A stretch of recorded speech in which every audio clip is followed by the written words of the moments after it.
I took a little break from the Challenger project here, trying to take care of something I've been putting off for a long time. Off the Daytona over here. That's the catalytic converter.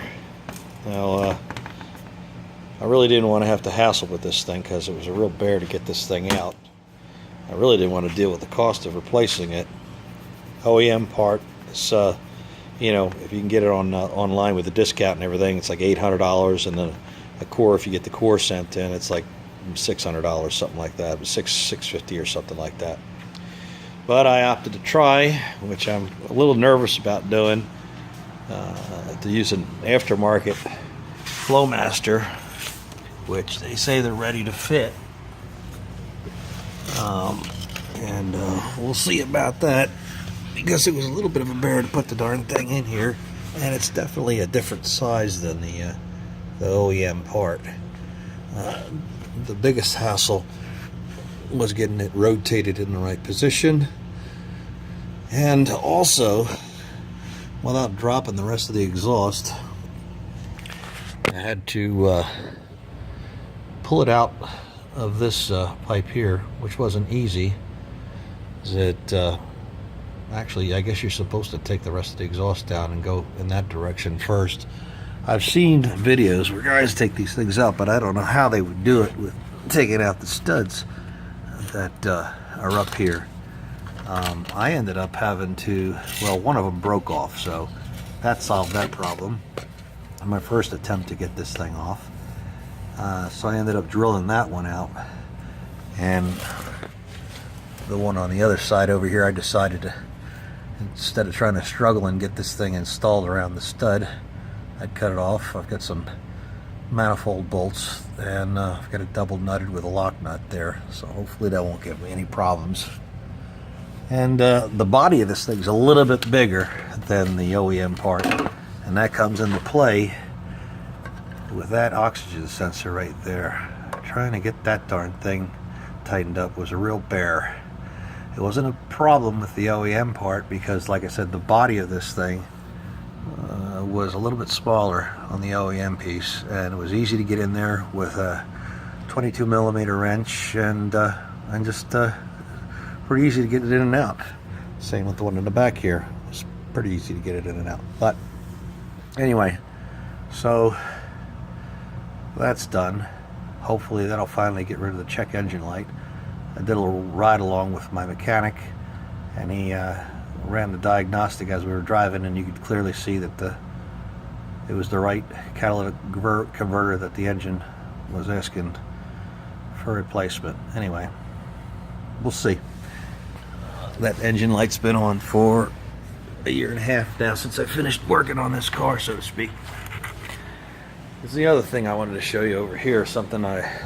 These things I built when I built this car to help me out a lot, moving the car around and keeping it up in the air. And when I was working on the suspension and setting up the wheel alignment and so forth, these things really helped out a lot, because they're just like wooden boxes that I made that the tires sit in on top of these dollies. What that allows me to do is run a string around the rear tire, then past this tire here, and with the steering wheel straight, just do a wheel alignment, because these are free to move when you loosen or tighten the tie rod ends, and doesn't want to drag anything else with it because there's no friction between the ground and the tire. It's pretty freewheeling. So I had to do a wheel alignment on it again, because this side, actually both sides have adjustable A-frames on the top, A-arms, because I put lowering springs in the front to get some front to rear rake on this car. And once you do that, then the camber is off if you use these stock upper A-frames. So I had to use the adjustable ones I got from Summit. And this right side, over time, actually slid out of adjustment, and it had way too much camber in it.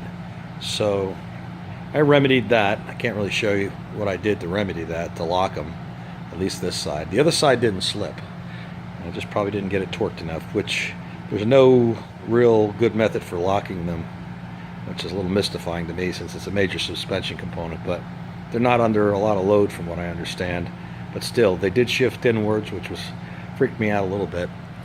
So I got those two items worked on. I have one more item that I've been trying to address, and that's the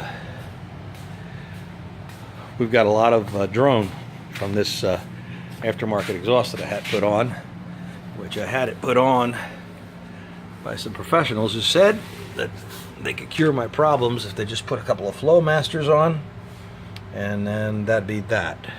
Well, that's not that, because there's no resonator in the back here.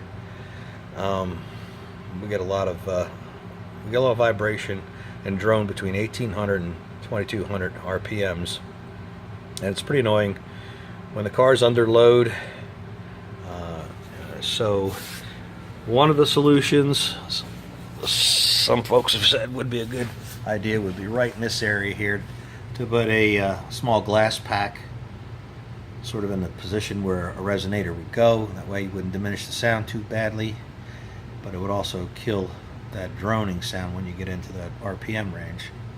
Well, that may be something I try, I don't know. The other thing, which I don't really have a lot of room for, something called a Helmholtz resonator, which is just a dead end pipe that would come out off of here, come up, and just be capped off. And you do them one on either side, two different lengths, and what that's supposed to do is that's supposed to send the exhaust note down and then back up and then back out of the pipe, and it unbalances that harmonic frequency supposedly, and that's one of the solutions that's done with a lot of Camaros and things like that. They have them where they actually come around and they J back into this area over here, and they actually have a resonator bulb on the end of them. I don't know if that would work. That'd be an experiment that I might have to try, but we'll see. So, like I said, had to take a break from the new project, try and tidy up some loose ends on the old project, and that's where we are right now. It's a little crowded in here right now with all three of these things. Anyway, thanks a lot. Bye.